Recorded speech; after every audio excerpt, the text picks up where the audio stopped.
Salut à tous, c'est Quentin, j'espère que vous allez bien. Si vous ne me connaissez pas encore, je suis infographiste et je vous propose des tutoriels sur InDesign. Et dans cette nouvelle vidéo, nous allons apprendre à créer des listes à puces sur InDesign. Allez, c'est parti! Une fois que vous avez terminé votre mise en page et intégré vos blocs de texte, vous allez pouvoir retrouver à plusieurs endroits la fonction liste à puces. La première possibilité pour retrouver les listes à puces, il faut aller dans les barres de menu en haut, puis dans texte, et ensuite vous allez aller sur liste à puces et numérotée. Pour ce qui est de la deuxième fonction, vous allez devoir sélectionner du texte. Donc par exemple, je vais sélectionner ces trois éléments là. Et ensuite, sur la barre latérale de droite, vous avez puces et numérotation. Et pour la troisième partie, vous allez retourner donc dans la barre des menus. Vous allez aller sur fenêtre cette fois-ci. Vous allez sélectionner contrôle. Une nouvelle barre va s'afficher en haut, donc ça va être celle-ci ici. Vous allez aller donc sur la petite icône paragraphe ici. Et là, vous allez retrouver donc liste à puces et liste numérotée. Vous allez aussi pouvoir retrouver ces fonctions un peu partout dans différents endroits et différents panneaux. Moi, je vous montre les principaux. Pour créer une liste à puces basique, il suffit tout simplement de sélectionner votre texte et de cliquer donc sur liste à puces. Une fois que j'ai cliqué sur la fonction, vous pouvez constater que trois petits points sont apparus. C'est donc ma liste à puces. Si vous souhaitez aller plus loin et avoir un design plus poussé, vous allez pouvoir les paramétrer. Une fois qu'on a bien sélectionné notre texte, sur la colonne de droite, vous avez une case Options qui se trouve à côté de liste à puces et liste numérotée.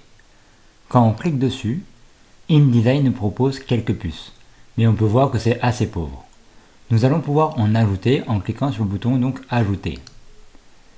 Pour pouvoir en ajouter une, vous sélectionnez celle qu'il vous faut ou celle qui vous plaît, par exemple celle-ci, imaginons.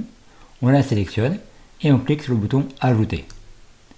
Et ensuite, on clique sur OK. Et là, nous pouvons constater que notre nouvelle puce est bien présente. Si on la sélectionne, on peut voir que notre puce s'est ajoutée à notre document. Si vous souhaitez en rajouter une autre, vous cliquez sur Ajouter. Et là, vous allez pouvoir changer de police. Donc, vous cliquez sur le menu pour dérouler la liste. Et ensuite, vous allez choisir donc une typographie. Par exemple, celle-ci. Ici, vous en choisissez une autre, comme par exemple celle-ci ou celle-ci. Vous cliquez sur Ajouter, puis OK. Vous la sélectionnez et vous cliquez sur OK. Si vous souhaitez lui appliquer un style de paragraphe que vous avez créé, vous revenez sur le bouton Options et dans style de caractère, vous allez choisir donc votre caractère. Moi par exemple ça va être titre. Et vous voyez, ils sont passés en vert. Juste en dessous, vous allez retrouver d'autres paramètres, notamment la position de la puce ou de la numérotation. Dans un premier temps, vous avez l'alignement. Vous allez pouvoir l'aligner à gauche, au centre ou encore à droite. Ensuite, vous allez pouvoir utiliser les retraits à gauche. Pour les décaler, vous allez cliquer sur les petites flèches en haut ou en bas. Sinon, vous double-cliquez ici dans la case et vous rentrez votre valeur, par exemple 10. Et ensuite, vous appuyez sur la touche Entrée de votre clavier pour valider. Et enfin, vous allez pouvoir utiliser le retrait de la première ligne, ce qui permettra de décaler votre puce. Par exemple, si je l'augmente, vous voyez, elle se rapproche de mon texte. A contrario, si je diminue, elle s'éloigne de mon texte. Il me reste une dernière option à vous présenter concernant ce bloc de texte, c'est la partie texte après. InDesign nous met par défaut une tabulation ici. Si je la supprime, et que je clique sur OK, on peut apercevoir que notre texte s'est collé aux puces. Dans cette deuxième partie, nous allons sélectionner notre deuxième bloc. Nous allons double-cliquer pour sélectionner notre texte. Et nous allons aller dans Options directement. Ici, on peut voir que dans Type de liste, on n'en a pas. Donc on va dérouler le menu en cliquant dessus. Et nous allons choisir Puce. Nous allons déterminer notre puce, par exemple celle-ci. Et ensuite, nous allons ajouter un style de caractère.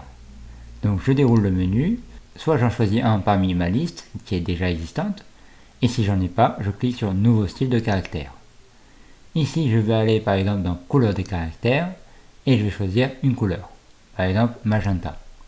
Si je souhaite appliquer d'autres changements, je peux aller dans Général, ou encore dans Format de caractère de base.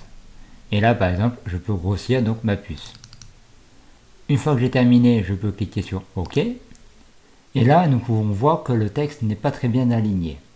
Pour avoir un bon alignement, vous allez devoir jouer avec l'option retrait à gauche et retrait de première ligne, ainsi que la position de la tabulation. Si nous augmentons la valeur de retrait à gauche qui correspond à la deuxième ligne, on a donc notre deuxième ligne qui se rapproche un peu. En revanche, notre puce ou nos puces se décalent aussi. Si nous jouons aussi avec le retrait de la première ligne, il n'y a que les puces qui se décalent.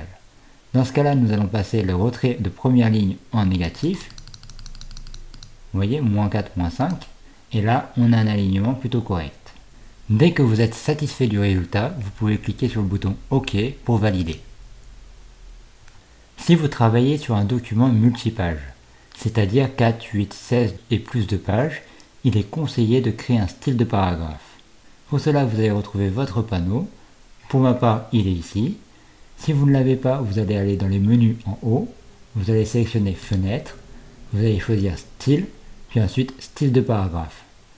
Une fois que vous aurez validé cette option, vous aurez donc les deux styles, style de paragraphe et style de caractère. Nous, ce qui nous intéresse, c'est style de paragraphe, et nous allons ajouter un nouveau style en cliquant sur le bouton plus. On peut voir que notre style vient d'apparaître ici, on double-clique dessus, on va le nommer par exemple puce, et ensuite nous allons pouvoir choisir puce et numérotation. Nous allons déterminer par exemple cette puce là, et après nous allons pouvoir donc la paramétrer comme on a vu tout à l'heure. Vu qu'on y est, j'en profite pour vous dire que si vous souhaitez mettre autre chose qu'une tabulation entre votre puce et votre texte, vous cliquez sur cette petite flèche ici, et vous choisissez l'option que vous souhaitez. Par exemple un tiret. Et vous voyez, ça m'affiche un tiret. Puis ensuite, vous réajustez donc le retrait à gauche qui concerne la deuxième ligne et les autres lignes suivantes. Et enfin, vous déterminez la valeur concernant le retrait de première ligne. Puis après, vous cliquez sur OK. Voilà, nous arrivons à la fin de cette vidéo. Si vous ne savez pas trop comment utiliser les styles de paragraphe, je vous propose une nouvelle vidéo et le lien s'affichera en haut à droite. En tout cas, si vous avez aimé cette vidéo, n'hésitez pas à la liker et à la partager pour aider d'autres utilisateurs sur InDesign. Si vous souhaitez améliorer votre productivité et votre créativité, je vous propose des outils sur mon blog et le lien sera en description. En tout cas, prenez soin de vous, je vous dis à très vite pour une nouvelle vidéo. Allez, salut!